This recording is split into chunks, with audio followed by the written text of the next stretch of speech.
Welcome back to another episode of the Student of the Game podcast. I am your host, Kyle Spain, and again, I am blessed by another special guest. Former teammate of mine, has over 10 years of experience. I believe he spent most of his time in France, dabbled with Turkey, again, totaling of 10 years of experience. Now has a beautiful family and is in Baltimore, if I believe. Correct me if I'm wrong. But he is now a Beauty now, man. successful.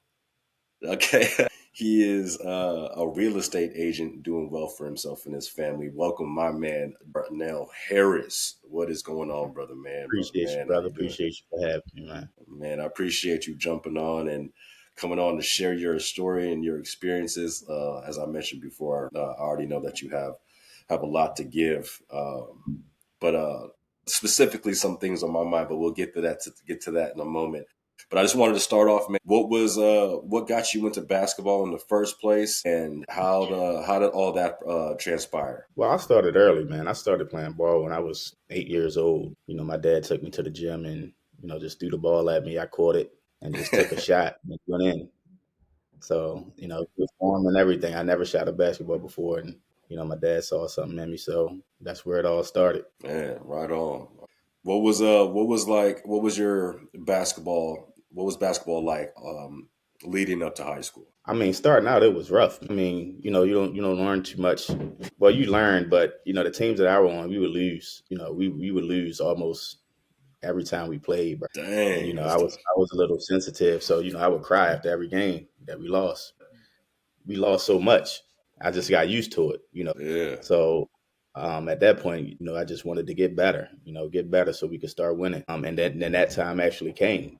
A couple of years down the line, we was the best team in the city. So it just took a lot of grind and a lot of losses to get to that point, but it was all worth it in the end. Yeah, yeah. So, I mean, you had the mindset to keep on going. You didn't quit, man. So, you definitely had a strong enough mindset to keep going, especially after losing so much. And I can Oh tell you yeah. right now, from what I'm seeing, there's a lot of kids jumping from team to team and quitting and doing all kinds of stuff when when things get hard. So, that's important for the generation to understand as they're coming up, trying to find their way and their path and their journey in basketball. Yep. So, talk to me about high school. What was your high school experience like? I mean, high school was good, man. I actually I could have played varsity my first year, but actually the team was stacked. So I don't think I would have played a lot. They had a lot of seniors on that team. So I would have been on the team, but I wouldn't have played. So I decided to stay at JV my Okay. freshman year. We made it to the championship. We won. And we had, we were better than everybody in our league. But there were some good teams, but we just had better players, and we were well coached, disciplined. And then after that, freshman year, I went on the sophomore year, and started varsity actually, because Oh, most of the nice. seniors that were on the team that were starting ended up leaving, and then I was better than the juniors, and then the seniors subbed up. So there was at that point. It was actually me and a classmate of mine, Gordon Chase. We both started as sophomores. So So yeah, you we were. walked into something nice. Then you walked into a nice little situation. Then coming into your sophomore Yeah, year. yeah, and actually, that year, see, my school was small. Man, I don't know if you know anything about St. Francis Academy. They're like I a don't. football powerhouse now, but Okay. yeah, they're like number one in the country or something football wise. But we didn't have a football team back then. It was just basketball. Yeah, it was just male female basketball. And we were top in the state pretty much. But my sophomore year, we weren't top in the state. And like I said, we lost a lot of Yeah. seniors. Me coming in, so it was basically us starting over. We weren't terrible, Okay. but we didn't like win the league or anything like that. And we had a decent year. I think we was around like 500 or something. But after that, junior senior year it was a breeze. But we did run into some tough competition, and I don't think my junior year we didn't win it, or my senior year we didn't win it. We lost to Rudy Gay in Oh. the semifinals. Yep, yep, Okay. and we should have beat them. Ooh, one of those It games. was Okay. it Yeah. was kind of crazy that tournament, and nobody wanted us to win, so everybody was against us. So, but it's all good. Right. But yeah, I mean, high Well, school was cool, man. good. Now, when did you start getting recruited? So I started getting recruited. I want to say my freshman going into sophomore year, actually. I played AAU. I played on a few teams, but starting out, I played on a small team out of Baltimore called the Baltimore Bombers. Okay. And we had all the guys that were just like rugged, bro. Like we would go to these tournaments, bro, and like Nobody knew who this team was out of Baltimore. Yeah. Everybody knew the Baltimore Selects. Everybody knew the Cecil Kirks where Rudy played at. Everybody knew yeah, at that time it was just those two teams. Baltimore Select, you had Cecil Kirk, and then it was another team, I can't remember. But then you had us, like we had all the dudes from the hood, Underdogs. like yeah, the underdogs, bro. But we used to go out and smack everybody, bro. Like I'm talking about Atlantic Celtics, all those dudes, bro. We was uh, smacking them. Chicago Fire, all those teams, those big teams, smacking them, bro. So we would go to those tournaments and just like smack everybody. I'm like, who's this team? And yeah. then after that, that's when I started getting recruited. But then my sophomore and the junior year, I still was on that same team. But then my junior and the senior year is when I went to Baltimore Select, and Hmm. there was a bigger program, and I Yeah. only went because there was some stuff going on with the other team. Okay. Um, I went to Baltimore Select, and that's when it just was off the chain. I went to ABCD camp and all that, and it Did was you wrong? Okay. yeah, yeah. I Yeah. went to ABCD camp, bro, and I played good, but I had Darius Washington on my team. He was a ball hog, bro. I don't know if you remember Darius Washington. You Yeah, remember bro. Darius Washington? Yeah. Yeah, he was a dude was did not want to pass the ball at all, bro. But I played good. Um, I had a lot of looks there, and that's when it really took off. Well, I mean, talk to me about how that process went, and how'd you end up at LaSalle? So, I mean, it was crazy, man. I mean, it's exciting for a kid, in high school to, start getting all those letters to your house and, Yeah. coaches coming to your school and just like waiting for you to get there. You're like, yo, what's going on, bro? Like, why are you Right. here? Yeah. Well, I had coaches, bro. We used to have practice at 6 in the morning sometimes. And I used to have coaches, like college coaches, like at the practice, like y'all here at 6 in the morning. It's crazy, bro. Like, Yeah. you know what I mean? So it's exciting, and it's a lot different now. With the nil and all that stuff, you could get paid Yeah. and all this. I wish it was Yeah. like that back in our day, bro. Right. But man, listen, whole different ball game. But it was cool, man. So I started getting recruited, getting those letters. Seeing coaches at all my games, Yeah. practices. I mean, I could have went almost anywhere, bro. I'm gonna be honest with you, but I didn't want to stay too close to home, and I didn't want to go too far away. Got it. To where as Likewise. though my Yeah. family couldn't come see me play and stuff like that. So I chose LaSalle. Do I regret going there? No, absolutely not. But if I had a chance to do it all over again, I probably would have went to Maryland, or even though it was close to home, but somewhere, Maryland or Pittsburgh or something like that. What makes you feel that way? Just to have a better college experience, even though I had a good one. But when you look at these big schools, man, it just looks like it's a lot more that I missed out on. You know what I mean? Got it. Got As it. far as Yeah. the game environment, you know what I mean, and stuff like that. So I would have liked to experience that. But I mean, LaSalle was great. No knock on LaSalle at all. One of the best schools academically you could go to in the country. So other Right. than like Right. the Princeton and the Yales and stuff like that. Okay. Okay. Well, college, LaSalle, you spent all 4 years there, right? And talk to me about your transition into the professional world. How did that work? How did your So, agent so process college, go? yeah. So it's kind of crazy. So my freshman year, before going there, they wanted us to come to summer school, which I didn't have to go because I had good grades in high school. So the guys that didn't have so much of the good grades, they wanted them to come Yeah. to summer school before that freshman year. And then, the guys that were still at the school had to go to summer school anyway. And actually some stuff happened that everybody here knows about it. I mean, it was national news. It was like some kind of rape scandal with Gary Neal. I don't know if you know Gary Neal. Dang, I don't. He actually played with the Spurs on their championship run when they lost to LeBron and them when Ray Allen hit the joint in Okay. three. Yeah, so he had a little stint with the Spurs and he was killing too. But he could play. He could play like a motherfucker. But he had like a little rape scandal thing. Ended up beating the cases and all that stuff. But that happened that summer that I was supposed to be there, but I didn't have to go, so I didn't go. And what ended up happening was the coach who recruited me, Billy Hine, rest in peace, Billy Hine. He ended up resigning. So they gave me LaSalle was like, well, look, you don't have to come if you don't want to. I mean, you can go. We'll decommit you. We'll give you your letter of intent back or whatever, Yeah. and you can go wherever you want. But I just decided to stay because I didn't want to have to go through that process again. Okay. So I just decided to stay. Like, and another thing, like if I could do it all over again, I probably Yeah. just would have did. Yeah. But not saying I had a bad career, but I probably would have did. Right. But yeah, so that happened. I ended up staying. Coach John Giannini came in. Great coach, great guy. I love him. Still love him. Talk to him to this day still. But I ended up starting as a freshman. So because a couple of guys, Gary Neal and another guard had because of that. scandal Yeah. stuff had ended up transferring out. So I Okay. ended up starting actually my freshman year, which was good for me. Nice. Threw me right in the Yeah. ropes early. Yeah. And I had a good year actually. I averaged like 11 points or something like that. So it was good for me. And then sophomore year was good. We almost made the tournament. We should have made it actually, but we didn't ended up getting in. And then junior senior year was my best years, but our team wasn't good at all. All right. So Oh, senior and you year's said over. transition. Okay, Yeah. go How'd ahead, you go ahead. transition? So how'd you transition to your professional career? So What after was the that season process was like? over, it was cool, man.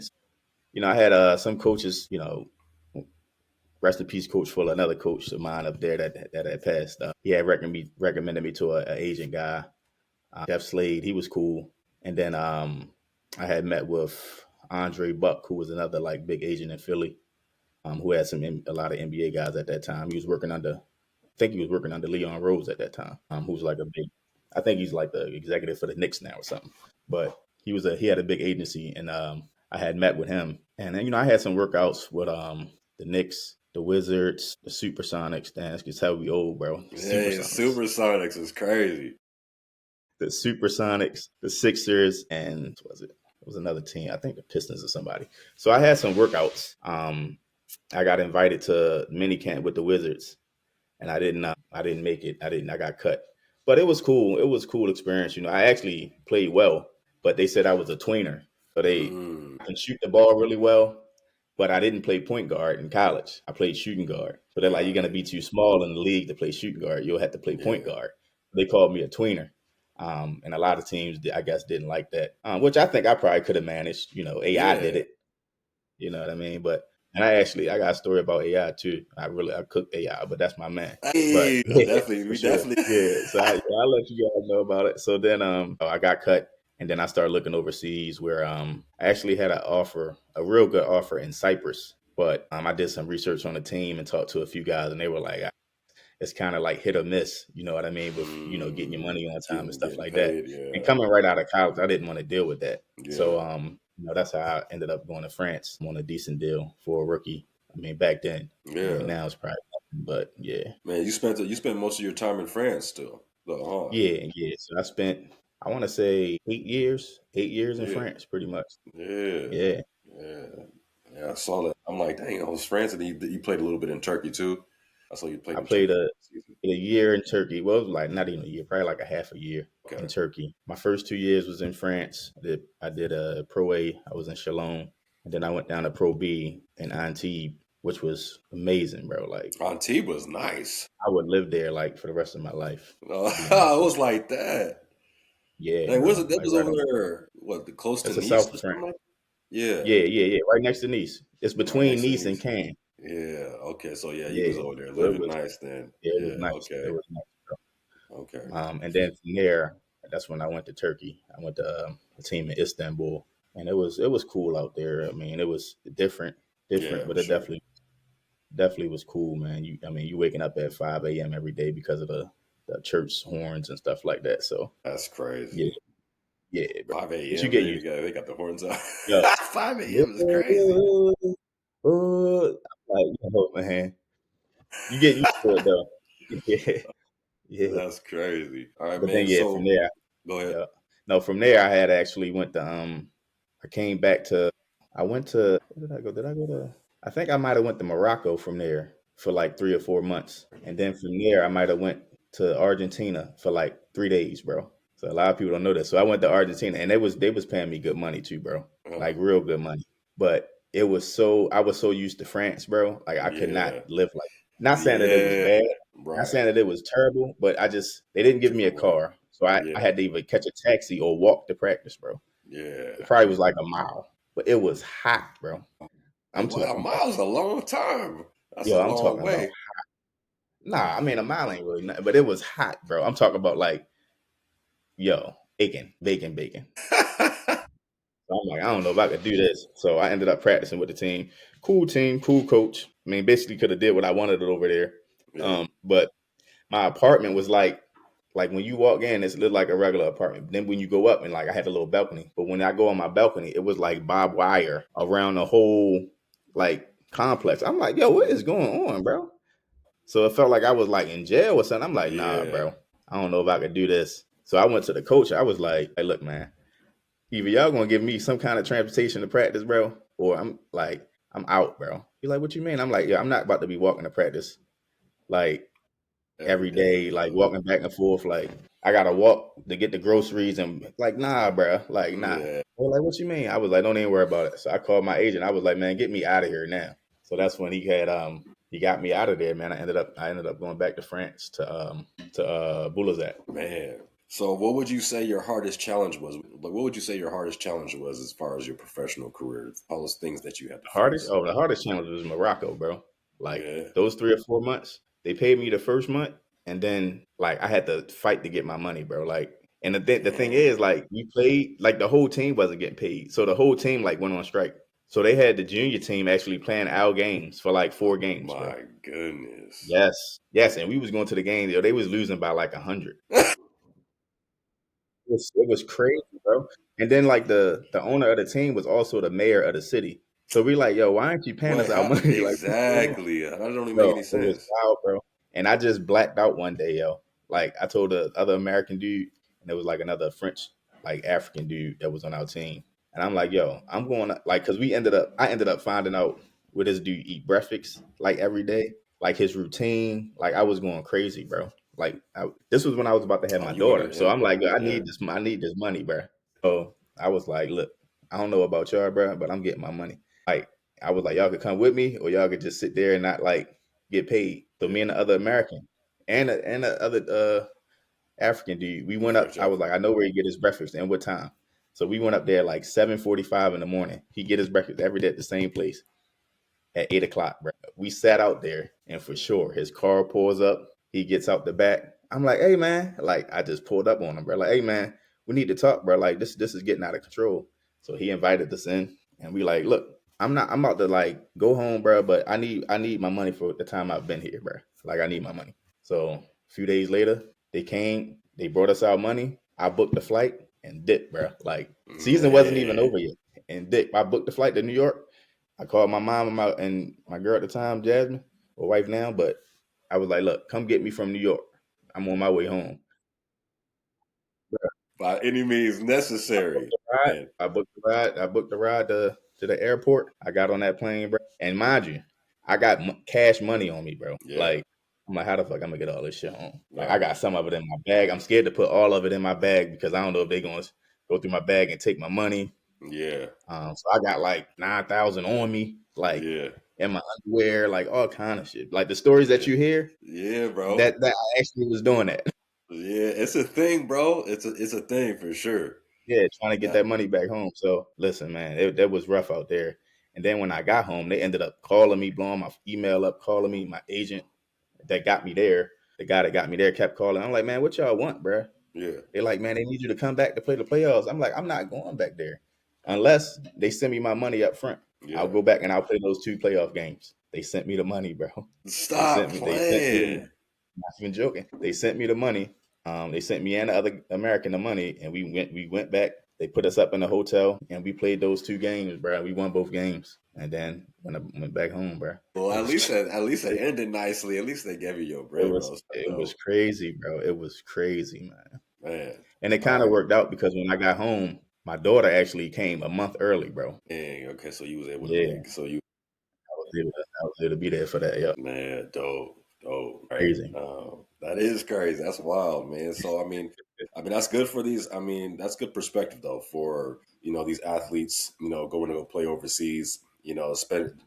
I mean, it's important to do your research on where you're going, trying to get that feedback. Yeah, That living experience, being comfortable. You're not just going anywhere just to hoop.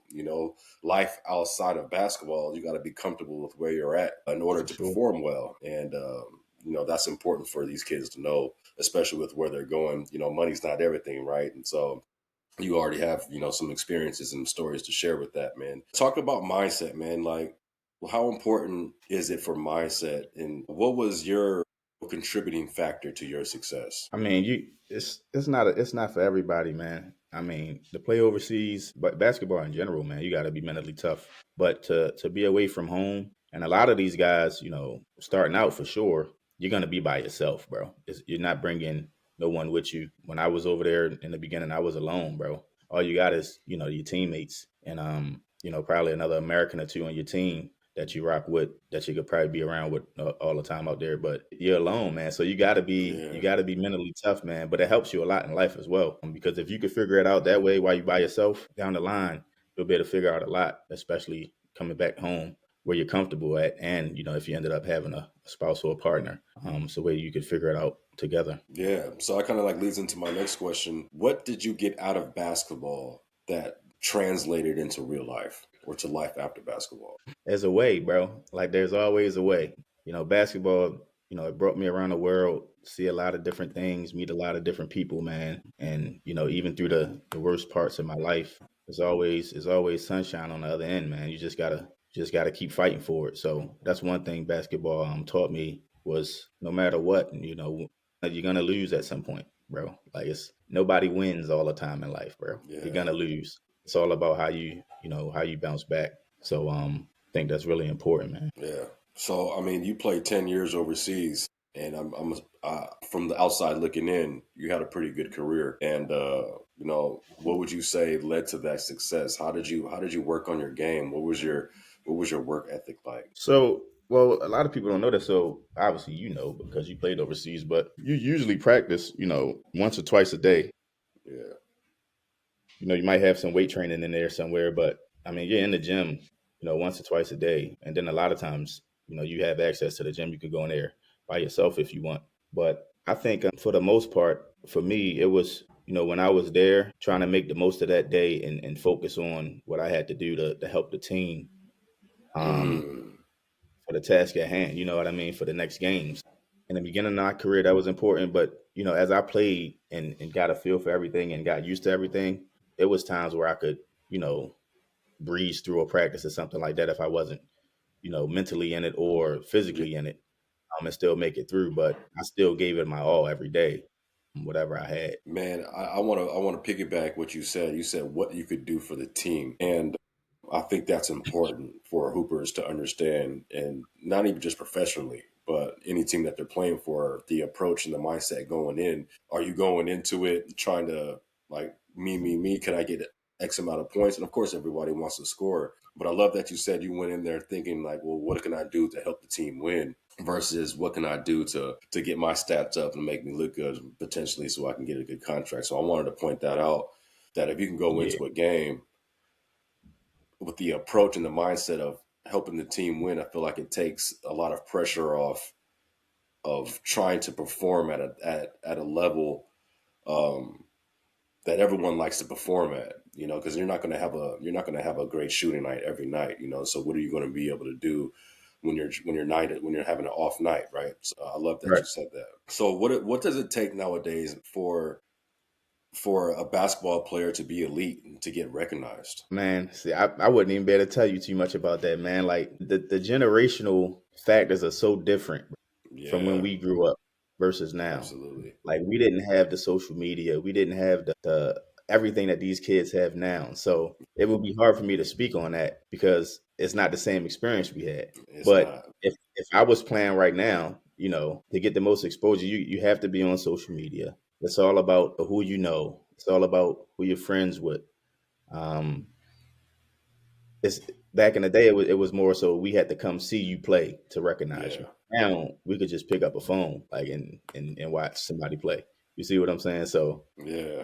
yeah, that exposure now is different, man. You just gotta be on film pretty much. Yeah, yeah, absolutely. And with the NIL deals, it definitely changes the game completely. I was on an episode with another player, and we talked about the pros and cons of social media because a lot of comparison that goes on within the social media as well. So I know there's a lot of resources that a lot of players can tap into, but at the same time, got to be mindful of staying in your own lane and just focusing on yourself versus playing the comparison game because that can be a dangerous place to be. So I mean, what do you feel is missing in today's game? If you could pinpoint it, if there was something that you could throw in there. Man, I feel like the hard nosed coaching is missing.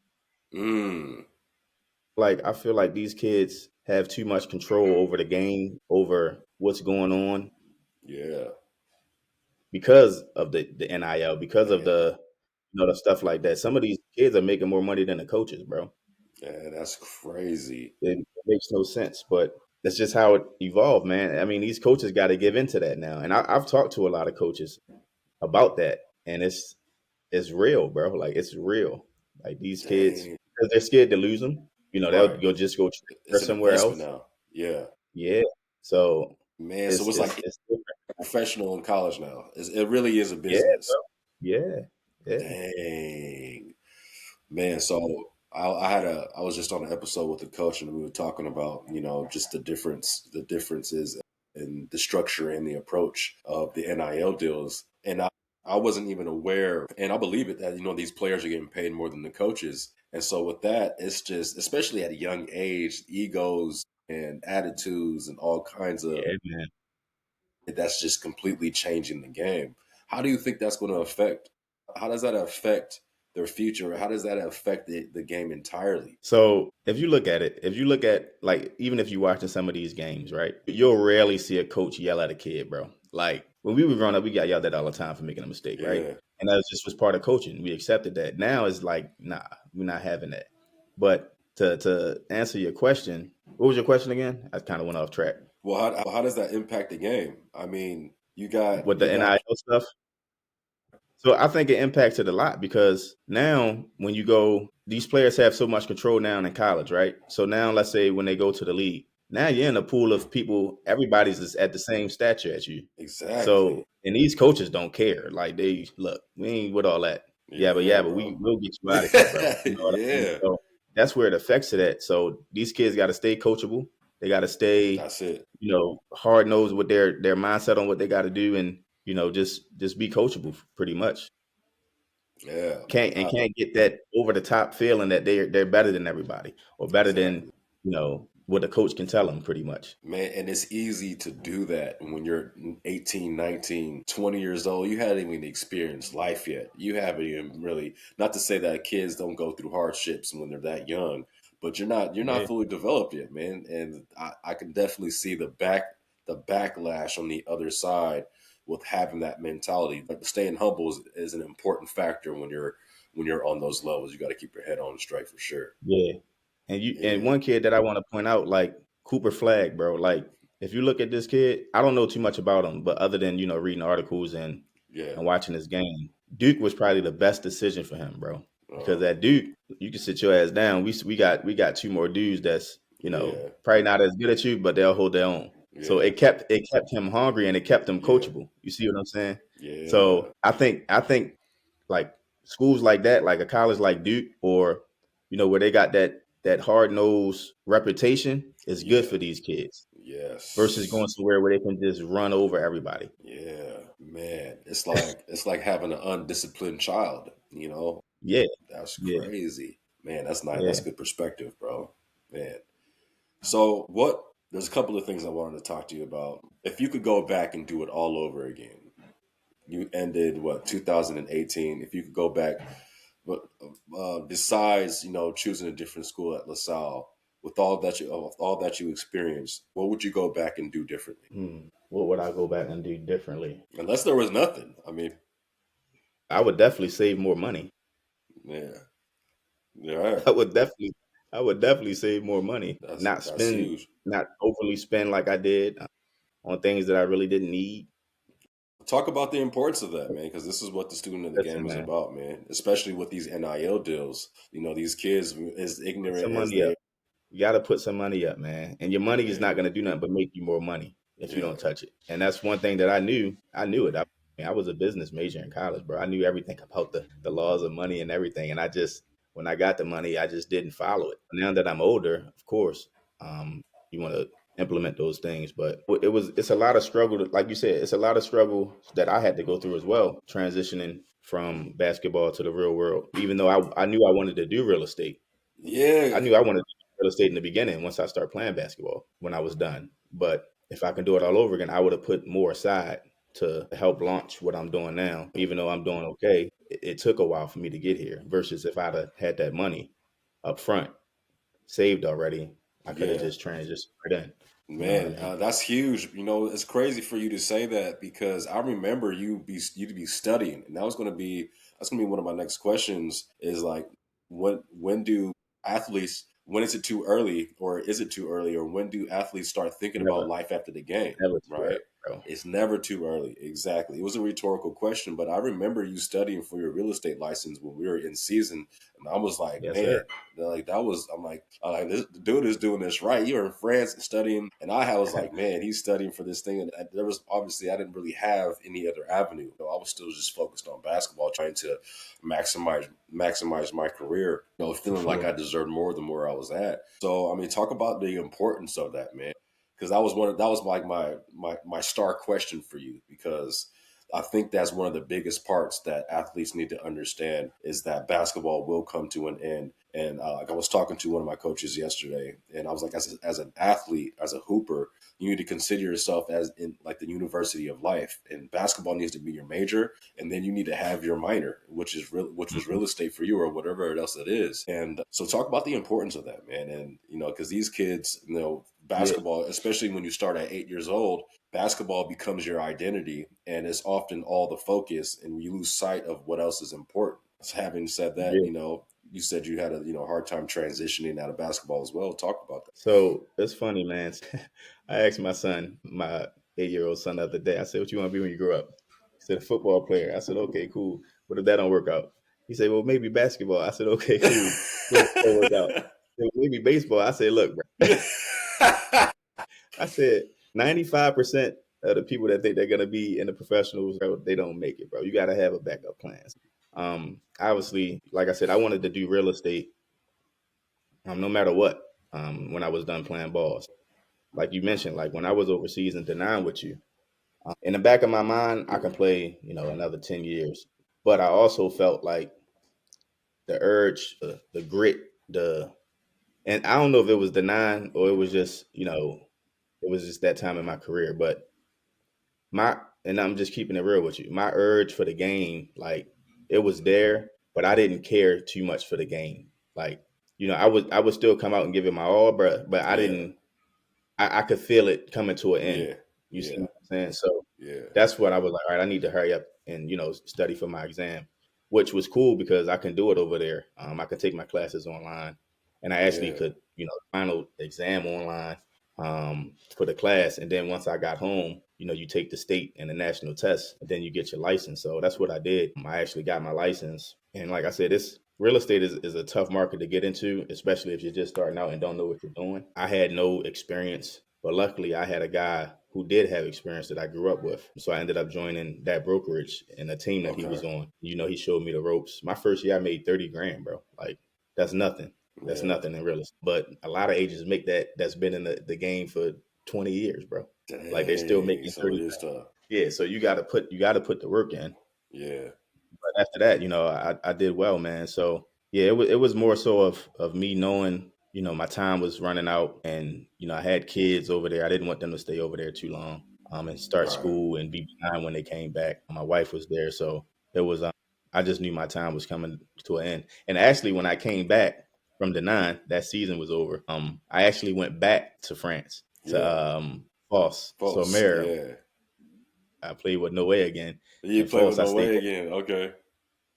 for like a half a season, pretty much, which was cool. But then after that, I hung it up. Yeah. Okay. And so, just to recap, you said you had a hard time transitioning life after basketball, and that was due because you said you didn't. You wished you would have saved a little bit of money prior to that. And was that due to the hardships of real estate and starting off a little bit slow, or because Oh man, a it's just well, I'm gonna keep it different real way with of you, man. living as well? It's a different way of living, and you got to know people with money to actually give you the referrals to Yeah. for people buying. To it may be them buying or selling the house themselves, but you got to know some people that got some connections, bro. If you want to get the ball rolling right off the break. If not, you're gonna have to build your own sphere of influence. You're gonna have to build your own reputation, which is what I had to do. You're gonna have to take every lead you get, which, bro, if I get 100 leads this month, I'll probably close two. You see what I'm Damn. saying? So yeah. So that's how it is. It's a lot. It's a lot. You So got to it's a talk to grind. people. Yeah. Yeah. Yeah. So the best way for real estate and the best way to do it is have a good 50 to 100 people, sphere of influence, where you can call them and say, "Hey, what you got going on? Do you know anybody looking to do this, do that, do that?" And maybe a third of those people might say, "Hey, yeah, I actually do know somebody," and then it keeps going. You see what I'm Yeah. saying? So Yeah. the new leads, they pop up every now and then, but that's not where it's at, man. It's gonna take you years to get where you want to be if you just keep taking new leads. Got it. Got it. All right.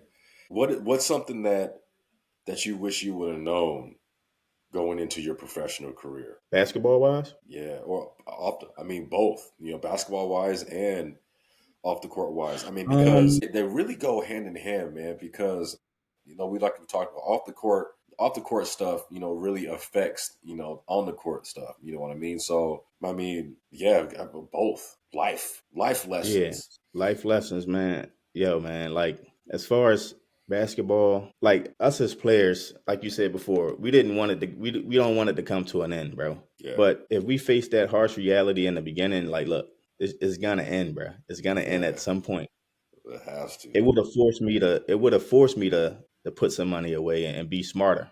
Be smarter. Even though you're having fun, man, you're living your best life. Yeah. Man, look, if you stick that in the back of your mind and say, hey, look, it's gonna be gone if you don't do this, if you don't do that. You know what I mean? So Yeah. like that's what if I can do it all over again, that's what I would do. But and the same thing with real estate, man. If I would have, once I was actually done and in the office and working, I wish I would have reached out to more people for advice. I was more dependent on my broker and my boy who did real estate, and my brother actually did real estate too on the side. But I wish I'd have reached out to more people, which I didn't, man, and be more outspoken, man. Yeah. I was a little shy in the beginning, but Okay. now I talk to anybody Yeah. We're building because you never relationships, know. man. You never know. Exactly. It might be your big. Yeah. Relationships, networking, man. I wish that I would have done the same. All of it. I would have got into financial literacy. I would have learned how to build and manage money. I would have do everything that I'm doing now. Obviously would have, could have, should have. Networking. I've been hearing a lot about networking and building relationships because that's what a lot of business is about. Um, what could you say, like how? Because I want athletes to understand that basketball is a platform to springboard them to as an utilize basketball as an opportunity to open up doors in other areas for success. A lot of us, again, we get caught up in the identity of it all, of just basketball, basketball, basketball. But there's so much that can be pulled out of it, right? And so, Mhm. what would you say for these athletes that are hooping right now, how to utilize basketball and how to milk and take maximize basketball to the best of their abilities? What would you say? What would advice would you give for them? Yeah, man. Like you said, man, take everything given to you and store it somewhere, man. The people that you meet, the coaches, the fans, anybody, take that encounter and store it somewhere because you might need it down the line. Yeah, yeah, Like I like this right here, man. Like I played with you a season in Denine, and we still could connect and reach out and speak to each other and talk about, what's going on and how's life and stuff like that. So that's what it's about. I still talk yeah, to I want to say 90, well, American teammates. Let me put American team. I still talk to yeah, some of my French teammates too, but I would say about 80% of the American teammates that I've had over the years, I still talk to them at some point. yeah, man. That's dope. That's important. No way actually said the same thing when I interviewed him, man. He said, basketball is basketball. And he's like, but it's about the relationships that you build and the memories that you make with those teammates, right? So, Yeah, I remember eating peanuts and, drinking some Jack Daniels at the house with you. You know what I'm saying? Just having that brotherhood. coladas. Spicy joints was hot. Yes, sir. Yes, sir. But man, my last question for you, man, is what one or two pieces of advice that you can give that's going to help the generation or athletes that are in season right now, trying to get a scholarship, trying to go professional, whatever the case is? What is the biggest advice that you can give them, given your experience? My biggest advice would be have a plan for what you want to accomplish in a day. I know, a lot of people look, a year in advance, 5 years in advance. Make a plan for the day because some people don't even make it through the day, bro. See what I'm saying? So make a Yeah, plan for the day. Get through the day and accomplish that daily goal. And if you do that every day, man, the sky's the limit because Compound. Yeah. it's compounding interest, bro. Yeah. Yeah. That's That would be big, my man. advice. I love that, bro. I love that. Well, man, where can they find you, Darnell Harris, with your real estate? If somebody's trying to buy or sell a house, man, where can they find Man, you? find me at dharrisre.com. I know Harris Real Estate, man. Look at my little logo Hey, he right got here. some logos. He's got gear too. Let's go. So dharrisre.com, man. I'm with Caldwell Banker Realty in Baltimore, but I serve all of Washington, D.C., all the way up to Cecil County, man. So All right. All right, bro. I Right appreciate on, man. Again, I appreciate you coming on, man, and sharing your story and your experiences. Before you log off, I'm about to stop the recording here, and it's got to upload. All right, so All tap right, in, no problem. people. Tap in, student of the game, Darnell Harris, real estate. Get your house sold, if you're looking to buy a house, look for my man Darnell Harris in the Baltimore area, Washington D.C. area, and he will look out and get you taken care of. Tap I into the next appreciate one. you, my brother. Yeah, man.